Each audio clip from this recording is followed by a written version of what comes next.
Supreme court ने पाकिस्तान में YouTube बंद करने का दिया दिया Islamabad. Supreme court of Pakistan ने पाकिस्तान में यूट्यूब बंद करने का दिया दिया। सुप्रीम कोर्ट ने सोशल मीडिया और यूट्यूब पर काबिल एतराज मवाद का नोटिस लिया। अदालत ने नवट्स फरका वाराना जुर्म में मलूज शौकत अली की जमानत के मुकदमे में लिया। दौरान समाअत जस्टिस काजी अमीन ने रिमार्क्स देते हुए कहा कि हमें आज़ादी इजहार राय से कोई मसला नहीं, हमारी कारकर्दगी और फैसलों पर अवाम को बात करने का हक है। निजी जिंदगी का हक भी हमें आइन देता है। जस्टिस काजी अमीन ने इस्तफसार किया कि क्या FIA और PTA ने देखा है यूट्यूब पर क्या हो रहा है। जस्टिस काजी अमीन ने कहा कि यूट्यूब और सोशल मीडिया पर हमारे खानदानों को बख्शा नहीं जाता। कोई यूट्यूब पर चाचा तो कोई मामा बनकर बैठ जाता है। जस्टिस काजी अमीन ने कहा कि जज को शर्मिंदा किया जाता है।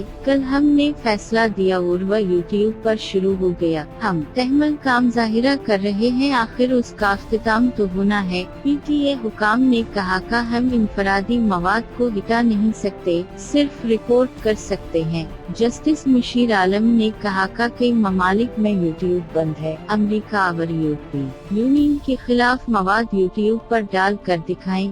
जस्टिस काजी अमीन ने कहा कि ऐसे जुर्म के मुर्तकिब कितने लोगों के खिलाफ कार्रवाई हुई। आर्मी, अदलिया और हुकूमत के खिलाफ लोगों को उकसाया जाता है। अदालत ने वजारत खारजा और अटार्नी जनरल को नोटिस जारी कर दिए।